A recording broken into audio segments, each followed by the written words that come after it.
Holy shit, he made another video. He's not dead. That's right, I actually have been playing every league since my last build guide, but much like a group of geriatric drivers, my builds tend to crash in their 80s, and nobody wants to see anybody's failed builds, so I haven't really had anything to show off. Anyways, I started this league off thinking melee was back in action. I made a claw build. It failed. So I thought, hey, why not make my first poison build just in time for double dipping to be nerfed?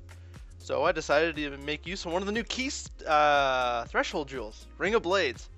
This jewel makes your ethereal knives fire in a nova around you and adds a bunch of projectiles to fill up the covered area. I initially thought this build was going to be mainly a boss killer with decent map clearing because he's a good old double dipping, but it turns out it's actually really solid AoE with amazing single target outside of the actual map boss. For those who aren't entirely aware of the mechanics of double dipping, it's basically when one modifier to damage applies to both an initial hit and the damage over time effect that hit applies.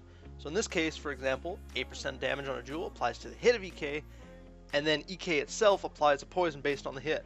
Then the percent damage roll increases that poison by 8% as well, giving you a lot more damage from a single stat. This also applies to many different more multipliers, and yada yada wiki some shit. This ain't gonna be another 24-minute video. So we want more multipliers, aka neglected exploits. Things that give more multipliers include Pierce, because poison them deep inside their soul. Projectile damage, because poison actually takes the form of tiny bullets in their bloodstream, apparently. And percent damage, because I have no joke for this one. Further, we want as high of a starting damage as we can get, so we want crit, assassin's toxic delivery, vulnerability, percent physical damage, and percent chaos damage. Then we go ES, because why not go full cheese mode? Also because trying to build this life base at first hurt me deep inside. For the tree, we want major ES nodes, spell crit, and power charges. Then add some mana, projectile speed, and any reasonably reachable jewel sockets that can support projectile damage, percent damage, and crit multi. The Ring of Blades threshold jewel can either go in the far right or the bottom right jewel socket since there's enough decks nearby. We're also going to grab the CI Balanced Trifecta, CI, Ghost Reaver, and Volpact. Note that you can also build this as an occultist to save yourself some passive points or a ring slot and be tankier, but you'd be missing toxic delivery, which is a big damage boost, so that's your call. For gems, there's only a few required setups, and the rest are niceties or quality of life. First, we have Ethereal Knives, linked to, in order of importance, Spell Echo, double the cast, double the damage. Not really. Pierce, combined with the Pierce nodes on the tree, gives us a 100% chance to pierce. Plus, more multiplier, so whee! Our 4 link will be Poison. There's no joke here. Poison's broken. Our 5 link will be critical hit damage for, hey, extra damage. That always works.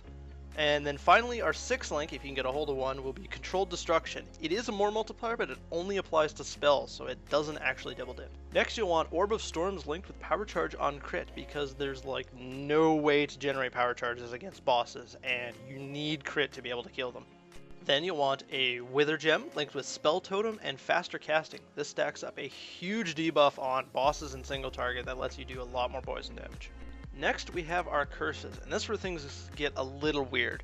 So your ideal setup is to have Warlord's Mark and Assassin's Mark with Blasphemy, but running Clarity with that can be really hard to sustain your mana, so you may want to self-cast one of these curses until you manage to either get a Heretic's Veil or enough mana to give yourself a good enough buffer to cast.